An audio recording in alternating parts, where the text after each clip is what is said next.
Hello student, welcome to Tracker one classes. आज हम लोग देखने जा रहे हैं लेसन नंबर 5 जिसका नाम है बल आघूर्ण। तो आइए जानते हैं बल आघूर्ण क्या है इसके बारे में। जैसे कि आप यूपी पॉलिटेक्निक की प्रिपरेशन कर रहे हैं तो ये आप में यूपी पॉलिटेक्निक की इस एग्ज़ाम में बल आघूर्ण से एक क्वेश्चन तो मस्ट है, बनता है। तो आइए जानते हैं इसके बारे में थोड़ा सा डिटेल। सबसे पहले बात आती है कि बल आघूर्ण इंग्लिश में क्या कहते हैं। तो बल आघूर्ण को इंग्लिश में कहते हैं moment of force. Moment of force जिसे कहते हैं बल आघूर्ण। अब आइए हम इसकी डेफिनेशन देखते हैं। देखिए डेफिनेशन है क्या, सबसे पहले देख लेते हैं। बल आघूर्ण या मोमेंट ऑफ फोर्स किसी बिंदु के परितः बल आघूर्ण बल के परिमाण तथा उस बिंदु से बल की क्रिया रेखा तक की लंबवत दूरी के गुणनफल के बराबर होता है।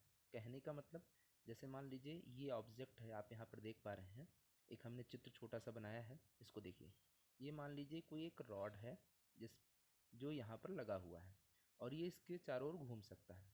ठीक है, इसके चारों ओर घूम सकता है। ये जैसा कि हमने इसकी ट्रेजेक्ट्री दिखाई, इसकी पाथ दिखाई। अब यहाँ पे हमने क्या किया, बल लगा दिया। बल लगाने पर ये क्या होगा, इधर की ओर ऐसे घूमना शुरू करेगा और ऐसे राउंड कंप्लीट करेगा। तो अब ये बल यहाँ पर लगा है और इसके केंद्र से जो लंबवत दूरी है वो कितनी है, d है। तो यहाँ पे जो डेफिनेशन दी गई वो ये दी गई है कि बल आघूर्ण क्या है, बल के परिमाण यानी बल के परिमाण F तथा उस बिंदु से बल की क्रिया रेखा के लंबवत दूरी को किससे डिफाइन किया गया, d से। तो F इंटू डी होता है बच्चों। अब आगे बात आती है इसका मात्रक क्या होता है। तो जो यहाँ पर जो बल आघूर्ण है उसको हम रिप्रेजेंट करते हैं टाउ से। बल आघूर्ण को किससे रिप्रेजेंट करते हैं, टाउ से।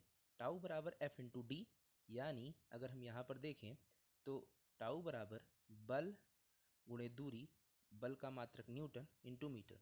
तो बल आघूर्ण का मात्रक क्या होता है, न्यूटन इंटू मीटर होता है। इसके बाद आगे बात करते हैं। इसमें एक लाइन की डेफिनेशन ये है, यानी डेफिनेशन नहीं है, ये इसका स्वरूप है कि यदि बल वामावर्त घुमाने पर, यानी बल पिंड को वामावर्त घुमाने में प्रेरित रखता है, यानी उसका नेचर है वामावर्त। अब पहले बात कर लेते हैं वामावर्त और दक्षिणावर्त क्या है।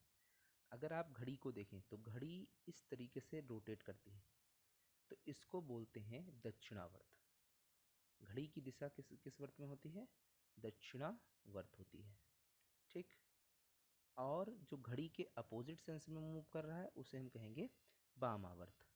तो अब यहाँ पे क्या कह रहा है जो आपसे, यदि पिंड को वामावर्त घुमाने की प्रवृत्ति रखता है, यानी यदि पिंड को वामावर्त घुमाने की प्रवृत्ति रखता है तो उसका आघूर्ण धनात्मक, यानी ये वाला पॉजिटिव होगा। और उसके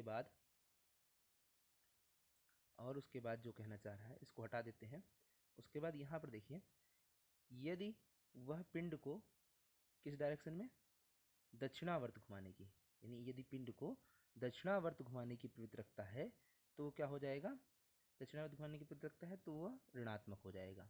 यानी इन द सेंस इस टाइम अगर वैल्यू की बात की जाएगी तो इस समय वैल्यू निगेटिव होगी। यानी अब आप ऐसे लिख सकते हैं, ये केस निगेटिव और ये केस पॉजिटिव होगा। यानी जब उसको वामावर्त घुमाया जाएगा तो हम जो बल आघूर्ण लेंगे वो धनात्मक लेंगे, और जब दक्षिणावर्त घुमाया जाएगा तो हम बल आघूर्ण ऋणात्मक लेंगे। अब यहाँ पे है आघूर्णों का नियम क्या कहता है। आघूर्ण कहता है, ये समझ पा रहे हैं, जैसे अगर आप घड़ी को देखें हैं, घड़ी की सुई, तो घड़ी की सुई अगर घूमती है तो उसमें मान लीजिए इसे बल लगाया जाए, तो बल लगाया जाए तो इस तरीके से रोटेट करेगी, और इसको अपोजिट बल लगा के अगर घुमाइए तो इस तरीके से। तो इस पर जो कार्य करने वाला बल है और इसको घुमा रहा है, इसी को हम कहते हैं बल आघूर्ण। समझ गए होंगे शायद। अब हम बात करते हैं, अब हम आगे बात कर लेते हैं आगे की चीज़ों पर। चलिए देख लेते हैं आघूर्ण का नियम क्या कहता है।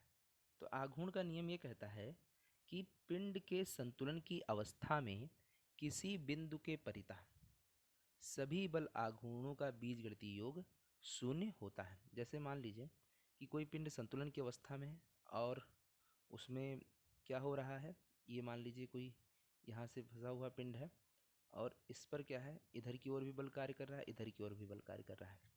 तो इधर की ओर बल कार्य कर रहा है, इधर की ओर, तो यानी वामावर्त का आघूर्ण और दक्षिणावर्त का आघूर्ण बराबर है। इसका मतलब वो पिंड संतुलन की स्थिति में होगा, यानी ये और ये अगर निर्माण बराबर है तो पिंड कहाँ होगा, संतुलन की स्थिति में होगा। चलिए आगे बढ़ते हैं, अगला देखते हैं समांतर बल किसे कहते हैं। तो देखिए वे बल जिनकी क्रिया रेखाएं परस्पर समांतर होती हैं समांतर बल। जैसे मान लीजिए कोई ये है, इस पिंड पर इधर की ओर बल कार्य कर रहा है और इधर की ओर बल कार्य कर रहा है, लेकिन ये दोनों पैरेलल हैं, यानी क्रिया रेखाएं इनकी दोनों की समांतर है। समझ पा रहे हैं, समांतर है जैसे जब दो रेखाएं खींचते थे समांतर क्या होते थे, दोनों के बीच की अगर कोई पार्टिकल ले लिया जाए तो उनकी दूरी बराबर होती थी। तो ऐसे बल को हम क्या कहते हैं, समांतर बल कहते हैं, यानी दोनों समान दूरी पर हैं, उनकी दिशा नहीं मतलब है। अब आइए दिशा अगर बदल दी जाए तो यहाँ पर बात आती है समदिश। तो अब समदिश समांतर का क्या मतलब है, यानी समदिश समांतर को हम चित्र के माध्यम से देखते हैं। जब बल की क्रिया रेखाएं समांतर तथा एक ही दिशा में हो, वही चीज़, यानी जैसे मान लीजिए इधर की ओर अगर सारे बल समांतर भी हैं और एक ही दिशा में कार्यरत है तो इसे समदिश समांतर बल कहते हैं। ठीक, अब ऐसी स्थिति में मान लीजिए दो बल, एक पी क्यू है और एक क्या है, पी है, एक क्यू है। एक बल पी यहाँ पे देख पा रहे हैं, एक बल क्यू है। तो अब देखिए यहाँ से क्या हो जाएगा, इधर की ओर ये रोटेट करेगा, ये इधर की ओर। अब इसको अगर ऐसे बना दिया जाए, इसको ऐसे बना दिया जाए, ठीक, तो इसकी दिशा देखिए वामावर्त है, सो इसकी दिशा दक्षिणावर्त है और इसकी दिशा वामावर्त है। यानी कहने का मतलब यहाँ से दक्षिणावर्त का गुण बराबर वामावर्त का, यानी P गुणे यानी लगने वाला बल इंटू ए सी बराबर Q into B C, Q गुणे B C, P into A C बराबर क्यू इंटू बी सी हो जाएगा, यानी यही फार्मूला लिख दिया गया है। देखिए यहाँ पर देखिए आप ध्यान से, P इंटू ए सी और Q इंटू बी सी की बात कही गई है।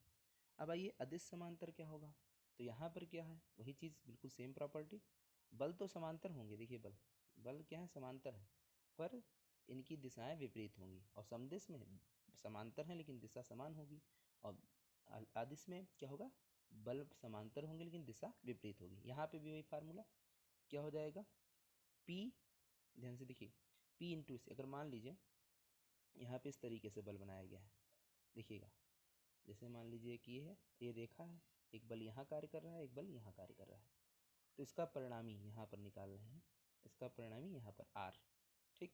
तो यहाँ पर अगर निकालना है तो ये देखिए, ये आपका A बिंदु है, ये आपका C बिंदु है और ये आपका B, तो यहाँ से हो जाएगा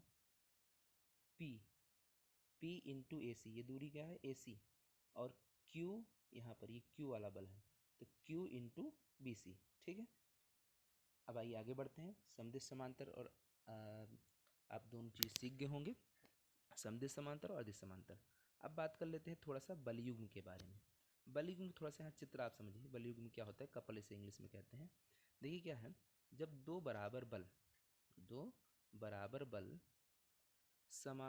बराबर समांतर बलों के जोड़े क्रिया रेखाएं एक सीध में हो, यानी ये देखिए क्रिया रेखाएं किसे हैं, एक सीध में है, एक सीध में नहीं है, यानी विपरीत है, सॉरी, इनकी क्रिया रेखा एक सीध में ना हो, तो दोनों बलों की क्रिया रेखा के बीच के लंबवत दूरी के गुणनफल को ही हम क्या कहते हैं, बलागुण कहते हैं। इनमें से एक बल और दोनों बलों के बीच की दूरी F इंटू डी, यही हमारा क्या कहता है, बलयुग्म का आघूर्ण कहलाता है। इसी को कहते हैं मोमेंट ऑफ कपल। फिर से देख लेते हैं इसकी बात को, जब दो बराबर तथा विपरीत समांतर बलों के जोड़े जिनकी क्रिया रेखा एक सीध में नहीं है तो बलयुग्म कहते हैं, यानी ये एक दूसरे के विपरीत कार्य करते हैं। जैसे एक ये पिंड है, एक इधर धक्का मार रहा है, एक इधर धक्का मार रहा है, ठीक है, दोनों की क्रिया रेखा दोनों अगर एक ही सीध में हो तो समदिश हो जाता है, लेकिन यहाँ समदिश नहीं है, ठीक। इसी को हम क्या कहते हैं, बल आघूर्ण कहते हैं, बलयुग्म का आघूर्ण। अब बलयुग्म का आघूर्ण का फार्मूला क्या होगा, m into F into A B, या m बराबर f इंटू डी होगा, ठीक। तो उम्मीद करते हैं आप इस बल आघूर्ण को भी समझ गए होंगे, ठीक है। अब हम लोग नेक्स्ट क्लास में इसके आगे का पार्ट देखेंगे और उसके बाद न्यूमेरिकल भी इसी तरीके से सॉल्व करेंगे। Thank you for watching.